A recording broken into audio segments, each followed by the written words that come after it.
ہمارا رب ہمیں آزمائش میں اذیت دینے کے لیے نہیں ڈالتا، بلکہ کچھ نہ کچھ سکھانے کے لیے ڈالتا ہے۔ اب جتنی جلدی سیکھ جاؤ گے اتنی جلدی آزمائشوں سے نکل جاؤ گے۔ لیکن ہم انسان اتنے بے صبر ہوتے ہیں۔ اللہ ہمارے ہر دعاؤں پر کن کہنے ہی والا ہوتا ہے، نکل جاؤ گے۔ لیکن ہم انسان اتنے بے صبر ہوتے ہیں۔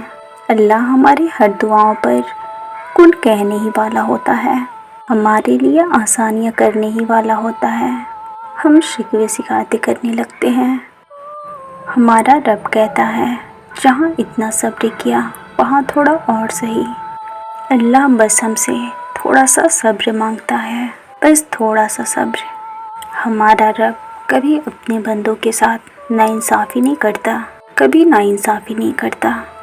اپنے خاص بندوں کا امتحان اللہ بہت زیادہ لیتا ہے، لیکن ساتھ کبھی نہیں چھوڑتا۔ اور اللہ جسے پسند نہیں کرتا اسے دنیا کی ہر چیز دیتا ہے، بٹ اپنا ساتھ نہیں دیتا۔ جس مقام پہ ہم اللہ سے شکوے کرتے ہیں، دراصل وہ مقام صبر اور شکر کا ہوتا ہے۔ جب آپ کا دل درد سے بھر جائے اور آنکھوں میں آنسو آ جائیں تو پھر اپنے رب سے چپکے سے باتیں کر لیا کریں۔ وہ سب جانتا ہے، بس وہ آپ کو سننا چاہتا ہے۔ وہ چاہتا ہے آپ اس سے مانگیں، اس کے سامنے اپنے دل کی باتیں کہیں، اپنے دکھ اور درد اسے بتائیں۔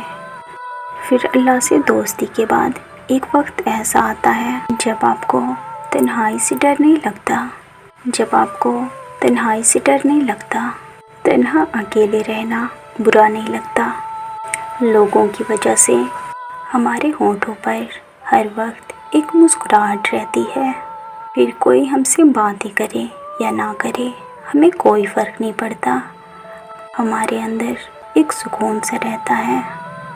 اللہ کے ساتھ کے بعد دنیا کے کسی بھی ساتھ کی کوئی ضرورت نہیں ہوتی۔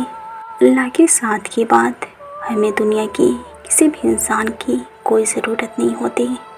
ہمارا رب ہی ہمارے لیے سب کچھ ہوتا ہے۔